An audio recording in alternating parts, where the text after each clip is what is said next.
Bonjour tout le monde. Donc on va maintenant accéder à la quatrième séance de TP. Alors cette première séance sera consacrée à une catégorie des fruits, c'est ce qu'on appelle l'étude des fruits 1. Vous aurez aussi le TP numéro 5, où vous aurez aussi une autre catégorie de fruits. Bon, c'est l'étude des fruits 2. Alors on va commencer par cette séance-là, l'étude des fruits 1. Alors les objectifs, c'est de mettre en évidence la relation qui existe entre la structure de la fleur du par et celle du fruit, reconnaître les différentes parties du fruit mûr et distinguer les différents types de fruits. Alors ça c'est un rappel sur la relation entre l'ovaire de la fleur et entre le fruit.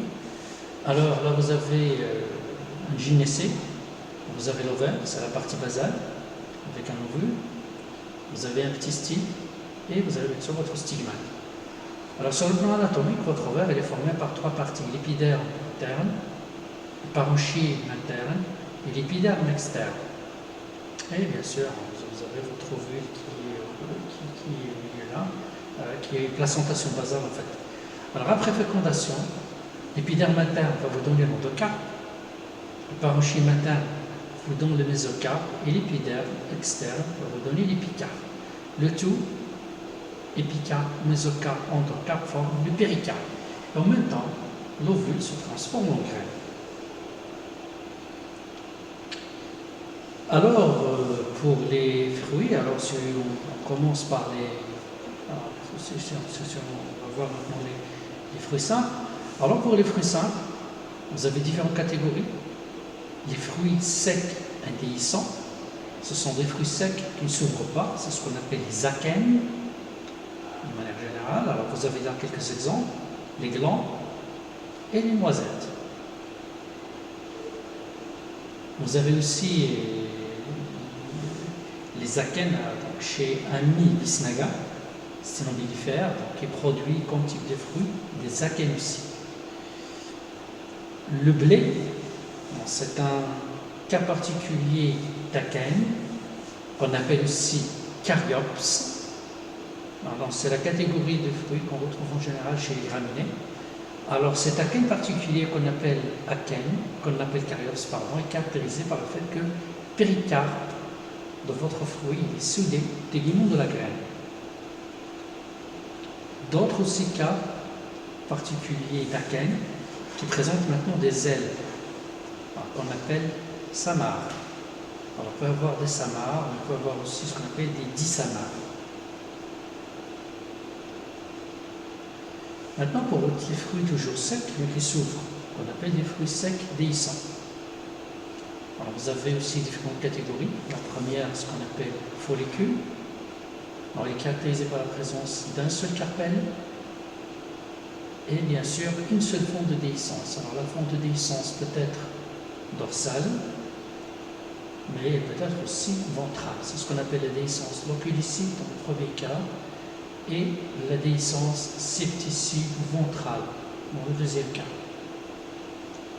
Alors voilà quelques photos qui montrent les follicules. Alors, là vous avez vos carpelles déjà, au niveau de la fleur, mais après fécondation, ces carpelles vont vous donner des follicules, c'est ce que vous avez là. Vos follicules coupés ici, vous pouvez les voir, coupés transversalement, on peut voir les graines qui sont dedans. Alors, voilà la suture ventrale. Vous avez votre suture ventrale, donc elle est là. Alors, c'est là normalement pour cette espèce-là qu'on appelle rhononcule. C'est le genre qui appartient au genre Rhononculus. C'est là normalement où il doit y avoir la déhiscence. C'est une déhiscence ventrale où elle va s'effectuer, ce niveau-là, au niveau de la suture ventrale. Là, vous avez l'emplacement des ovules, ou des graines ici. Alors schématiquement, voilà votre follicule, mais à un certain moment, une fois il est mature, vous aurez une déhiscence, une cassure ici, qui va s'effectuer ventralement, ce qu'on appelle aussi la déhiscence placentaire ou ventrale ou la déhiscence septicide.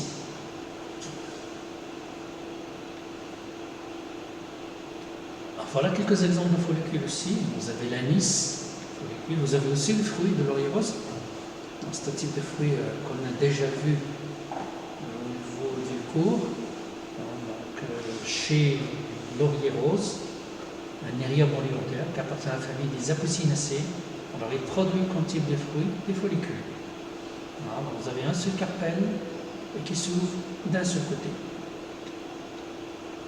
Maintenant l'autre catégorie qu'on appelle gousse. Alors les gousses c'est toujours un seul carpelle mais qui peut s'ouvrir de deux côtés. Il peut s'ouvrir ventralement, c'est la déhiscence ventrale ou placentaire, et il peut s'ouvrir aussi dorsalement, ce qu'on appelle la déhiscence médiane aussi. Alors, parmi les fruits qui présentent ce type de déhiscence, vous avez l'haricot. Vous avez aussi les siliques. Alors pour les siliques, vous avez deux carpelles soudées, c'est ce que vous avez ici. Premier carpelle, deuxième carpelle, donc deux carpelles soudées et qui sont séparées par ce qu'on appelle une fausse cloison. Alors pour que ce fruit-là libère ses graines, vous aurez les déhiscences qui vont s'effectuer. Donc d'une part ici, ici, ici, ici. D'accord. Donc ça c'est une coupe transversale au niveau de votre silicate. C'est comme si on a coupé votre silique transversalement pour voir les zones de déhiscence. On présente 4 fonds de déhiscence. 1, 2, 3, 4. Alors c'est un type de fruit qu'on peut retrouver chez chou-fleur par exemple. Alors là vous avez en photo carpelle 1, carpelle 2 et vous avez votre fausse cloison qui porte les graines. Vous avez aussi les capsules.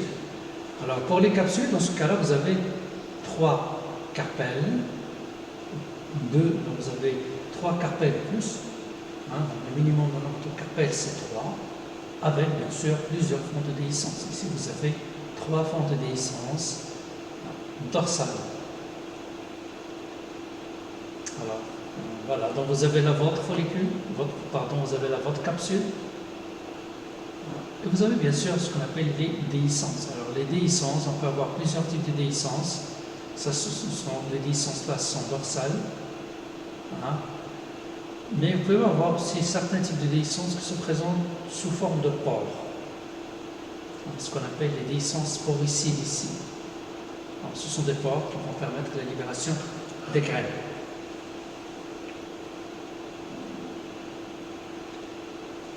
Alors, parmi les exemples, vous avez ici le pavot. On peut avoir toujours dans le cas des capsules, donc la déhiscence va impliquer carrément un chapeau. C'est un chapeau qui s'ouvre pour libérer les graines. C'est ce qu'on appelle des pyxides, comme c'est le cas de la jusquia.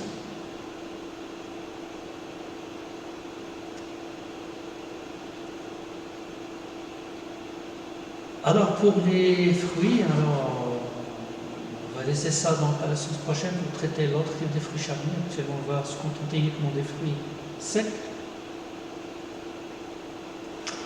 Alors pour les fruits secs, vous avez quand même ce tableau qui va vous aider beaucoup pour identifier quelle catégorie de fruits que vous avez. Alors pour les fruits issus d'un ovaire unique, un seul ovaire, c'est un ovaire d'une seule fleur. C'est ce qu'on appelle les fruits simples, les vrais fruits. Alors, le cas que nous allons voir aujourd'hui, ce sont les fruits secs, donc un péricarpe sec, donc un fruit sec. Là, vous avez différentes catégories. Fruits secs, indéhiscents et monospermes, ne s'ouvrent pas, contiennent une seule graine. Alors là, vous avez quand même des sous-groupes. Péricarpe membraneux plus ou moins sclérifiés, ce qu'on appelle l'acène d'une manière générale. Et là, vous avez les autres acènes particuliers. Alors, s'il y a le péricarpe, s'il est sous le tegment de la graine, vous avez votre caryopse. Si il présente une aile, vous avez des samarres. Alors pour les fruits secs déhiscents qui s'ouvrent, qui contiennent plusieurs graines, alors s'il est formé d'un seul carpelle et une seule zone de déhiscence, ça va former une follicule. Toujours un seul carpelle avec 2 fonds de déhiscence, ça va former une gousse. Si vous avez 2 carpelles soudées séparées par une fausse cloison, vous aurez votre silique. S'il y a plusieurs carpelles, plus de 2 carpelles soudées, 3 et plus, vous avez votre capsule et ça dépend comment se présente la déhiscence. Soit donc elle est située entre les carpelles, ce qu'on appelle la déhiscence ventrale aussi ou placentaire, c'est septicide, soit au niveau du dos, oculicide, soit au niveau du placenta carrément, c'est septifrage, soit la déhiscence fait impliquer des dents, c'est denticide, Soit vous avez au sommet un couvert, un chapeau qui s'ouvre, pyxidaire, soit vous avez carrément des pores qui vont assurer la libération des graines. C'est ce qu'on appelle la déhiscence poricide. Oui, bien sûr, on va laisser l'autre catégorie de fruits, donc la séance prochaine, donc à la séance 5, vous avez le fruit numéro 2. Alors, pour les manipulations, bon, il fallait observer les échantillons, soit à l'œil nu, mais vous pouvez toujours utiliser la loupe. Vous pouvez faire aussi, pour les faire des coupes transversales et longitudinales. Alors, qu'est-ce que vous avez analysé? La consistance du fruit, est-ce qu'il est sec, est-ce qu'il est charnu? S'il est sec, il fallait bien sûr voir la déhiscence des fruits, est-ce qu'il s'ouvre par le mode de déhiscence. Également, analyser l'empreinte des pièces florales pour voir, en quelque sorte, si votre fruit présente une dérive d'un ovaire qui est super, faire la position de l'ovaire aussi. Le nombre aussi, la soudure des carpelles, le nombre de graines est déterminé en fait le type de fruit. Alors le compte rendu normalement se présente sous forme de dessins légendés, des fruits complets tel qu'il est. Aussi des dessins légendés, une coupe transversale et longitudinale des fruits, sous forme de tirer donner les caractéristiques des fruits pour déduire enfin le type des fruits. Alors le premier type de fruit, c'est ça, c'est votre petit pois. Alors le petit pois, on présente un pédoncule floral, le reste du périanthe, là c'est surtout le reste du calice qui subsiste d'une manière générale, les pétales d'une manière générale ne résistent pas mieux que le calice, que les sépales.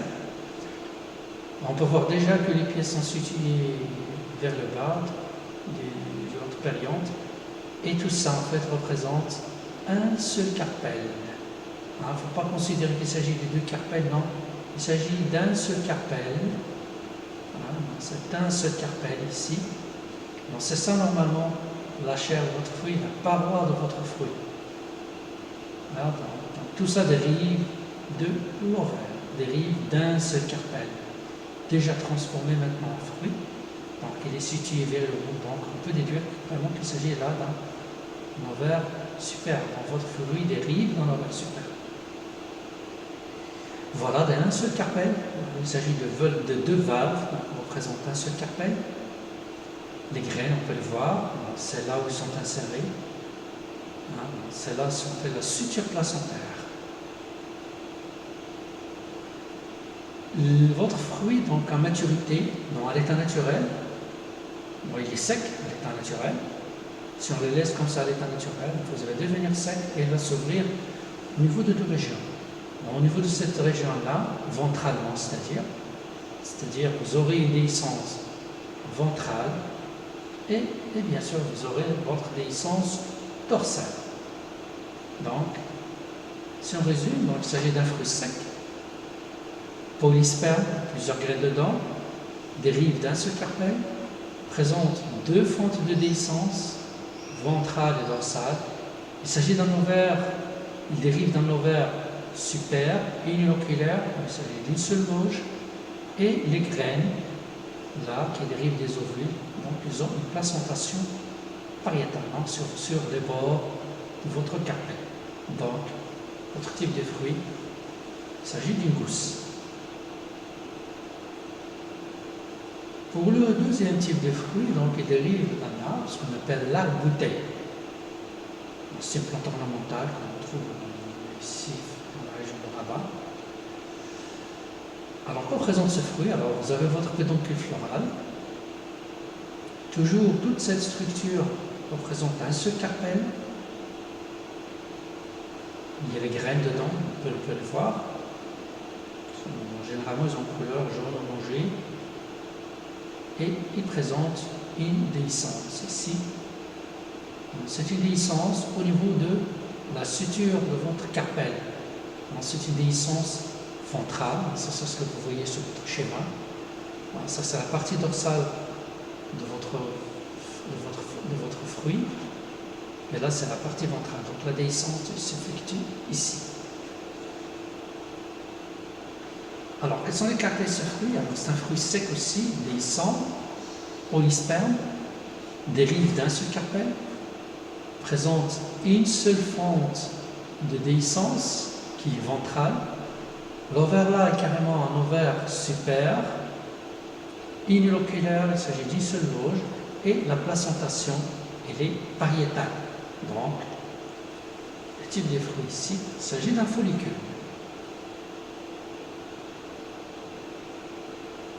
Maintenant, la deuxième espèce, le deuxième fruit, c'est le fruit du ricin. Alors déjà, en l'examinant, on peut voir qu'il y a 3 carpels. 1, 2, 3. Il s'agit de 3 carpels soudés. Voilà, donc 3 carpels soudés. 1, 2, 3. Alors en examinant déjà les nœuds, on peut voir qu'il y a plusieurs déhiscences. Alors il y a la déhiscence dorsale ici, les déhiscences dorsales. Vous avez aussi ce qu'on appelle les déhiscences ventrales. C'est ce qu'on peut voir aussi sur le schéma. Alors, vous avez la première déhiscence dorsale, donc la déhiscence déjà ventrale, elle est là. Ce qu'on appelle la déhiscence septicide. C'est une déhiscence qui va permettre la libération du carpel. Ils sont là, carpel.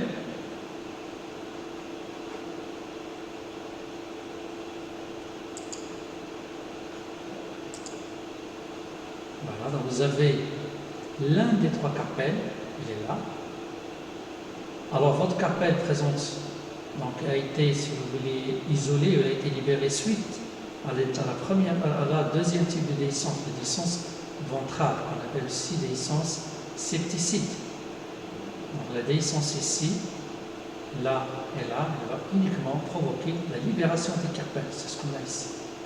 Puis après, vous aurez l'intervention de la deuxième type de déhiscence, c'est la déhiscence dorsale, c'est ce que vous avez là. Alors la déhiscence dorsale va ouvrir vos carpels, c'est ce que vous avez sur cette photo. Là, vous avez quand même là l'emplacement dans la déhiscence dorsale, c'est là où va s'ouvrir votre carpel. Alors, une fois que le carpel il est si vous voulez, ouvert par cette déhiscence, vous aurez carrément la libération de votre graine. C'est ce que vous avez là. Et c'est ce qu'on voit aussi sur le schéma là. Une fois qu'il y a la déhiscence dorsale, vous aurez la libération des graines. Alors, si on résume, il s'agit d'un fruit sec déhiscent aussi, polysperme, plusieurs graines dedans. Il dérive de 3 carpels soudés, 6 fontes de déhiscence. Alors vous avez 6, mais si on somme, si on va sommer l'ensemble, donc vous aurez 6 fontes de déhiscence. 1, 2, 3, 4, 5 et 6. Donc vous avez 6 fontes de déhiscence, 3 septicides et vous aurez 3 déhiscence, donc du pseudo-dorsal. Alors l'ovaire ici, c'est un ovaire qui est en fait super, triloculaire, 3 loges, avec une placentation axile. Chaque carpel est doté d'une seule graine. Alors ce type de fruit, en fait, il s'agit bien d'une capsule.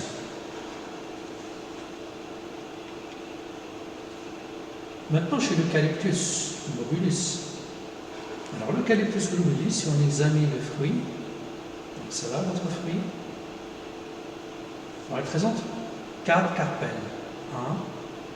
1, 2, 3, 4, avec des déhiscences. Plusieurs déhiscences. Là, vous avez là 4 déhiscences. 1, 2, 3 et 4.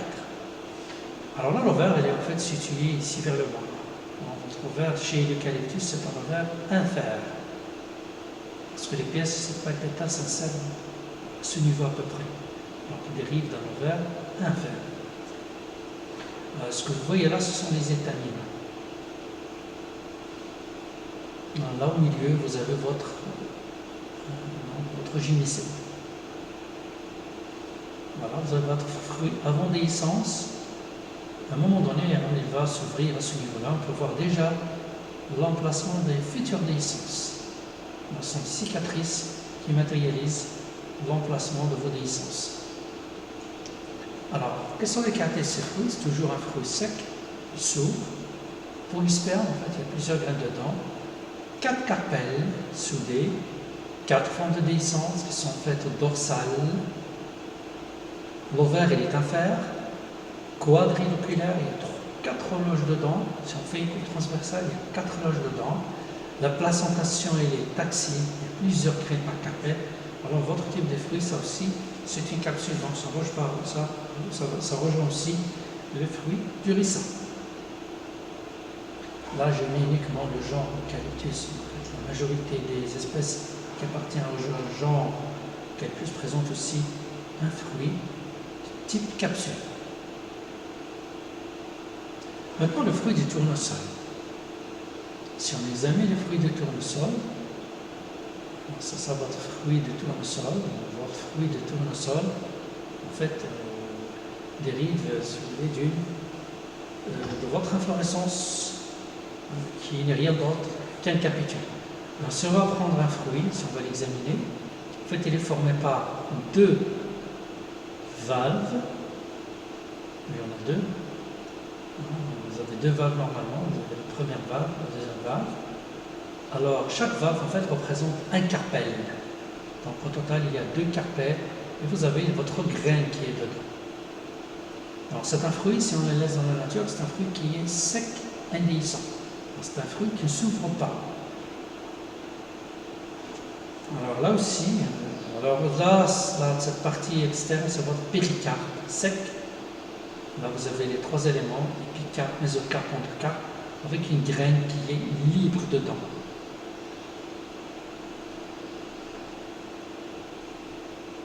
Alors, quelles sont les caractéristiques de ce fruit? Si on résume ça, c'est un fruit sec, indéhiscent, monosperme, une seule graine dedans. Alors, il dérive de 2 carpelles en réalité. Il ne s'agit pas d'un seul carpelle-là, il s'agit de 2 carpelles. Alors, déjà au niveau du fruit, on peut avoir quand même une sorte de joie que représente là où il y a la liaison entre les 2 carpelles. Carpelle 1, puis carpelle 2 qu'on a déjà enlevé. La placentation, c'est basilaire. Alors, votre fruit n'est rien d'autre qu'un akène. Puis, vous aurez le maïs. Alors, votre fruit de maïs, si on va le couper transversalement, ou longitudinalement partant, qu'est-ce que vous aurez en fait? Alors, vous aurez déjà la partie donc, qui est vers l'extérieur, qui est transparente. Alors, cette partie qui est transparente représente votre péricarpe. Donc, toute la partie transparente représente le péricarpe, c'est-à-dire l'épicarpe, mésocarpe plus endocarpe. Donc, c'est toute la partie transparente qu'on voit représente le péricarpe. La graine se retrouve dedans, mais votre graine n'est pas libre, parce que les téguments de la graine, normalement, sont soudés à votre péricarpe. Alors, votre graine, elle est dedans. Dans la graine, on peut voir l'embryon, il est là, c'est là votre embryon, et vous avez sa réserve à l'extérieur. Alors, ces réserves sont représentées par l'albumène. C'est un albumène qui est riche aussi en amidon. Aussi, sur le fond ou vers le haut de votre fruit, vous avez les restes, votre stigmate. Alors, ce qui montre bien qu'il s'agit, que toute la structure dérive d'un ovaire. C'est-à-dire qu'il s'agit bien là d'un fruit, mais seulement c'est un fruit dont la graine n'est pas libre, c'est une graine qui est fixée, soudée au péricarpe de votre fruit. Alors, quelles sont les caractéristiques de ce fruit, si on va résumer? C'est un fruit qui est sec, indéhiscent, pas à maturité, monosperme. Il s'agit d'une seule graine, il n'y en a qu'une seule graine dedans, et les téguments de la graine sont soudés au péricarpe du fruit, ce qui va nous donner qu'il s'agit d'un akène, mais quel type d'akène? Il s'agit plus particulièrement ce qu'on appelle un caryopse. Ah, donc c'est le même type de fruit qu'on retrouve chez les blés aussi. Alors, maintenant, si on va voir la moutarde. Dans la moutarde, ça va rappeler la plante que vous avez manipulée dans votre deuxième séance de TP. Donc, on vous a distribué cette plante. Vous avez manipulé aussi bien les fleurs, mais vous avez aussi fait des coupes transversales au niveau des fruits pour avoir une idée sur le nombre de carpelles. Donc c'est là où vous avez déduit qu'il y a 2 carpelles soudées qui sont séparées par une fausse cloison. Alors, voilà votre fruit. C'est votre fruit, donc on va le laisser dans la nature. Alors, à maturité, il va s'ouvrir, mais il va s'ouvrir de cette façon-là. Vous aurez 2 valves. Là, c'est en anglais, ces valves, carpelles. Il s'agit de 2 carpelles soudées et qui sont séparées par une fausse cloison. Donc, l'ouverture s'effectue du bas vers le haut. C'est ça votre fruit avant l'essence. Premier carpelle, deuxième carpelle. Ça c'est une coupe transversale. C'est le premier carpelle, deuxième carpelle. Chaque carpelle est dotée, transversalement, on peut voir qu'il y a 2 ovules ici, qui vont donner plus tard les graines. Donc, 2 ovules qui ont une placentation pariétale. Un premier ovule là, un deuxième, de même pour l'autre carpelle. La partie dorsale de votre carpelle et là la partie ventrale de votre carpelle. Les 2 sont réunis et séparés par une fausse cloison. Alors à maturité, vous aurez la déhiscence qui va s'effectuer ici, là et là et là. Donc il y a 4 fentes de déhiscence. Alors c'est un type de fruit très caractéristique chez la famille des crucifères, dans la famille des brassicacées. Alors quelles sont les caractéristiques de ces fruits? Fruits secs, déhiscents, c'est un fruit qui s'ouvre, polysperme, plusieurs graines dedans. Il dérive de 2 carpelles soudées, séparées par une fausse cloison. L'ovaire, la dernière fois, si vous vous rappelez, il y avait là déjà les traces qui séparaient des pétales. Alors s'il y a les traces qui séparent des pétales à ce niveau-là, le fruit est situé vers le haut, donc il s'agit là d'un ovaire super, biloculaire. Il y a 2 loges, présente 2 loges avec une placentation pariétale. Alors ce type de fruit peut être kinsilique. Voilà, donc on va s'arrêter ici, on va continuer la séance prochaine sur TP numéro 5 sur l'étude des fruits d'eau.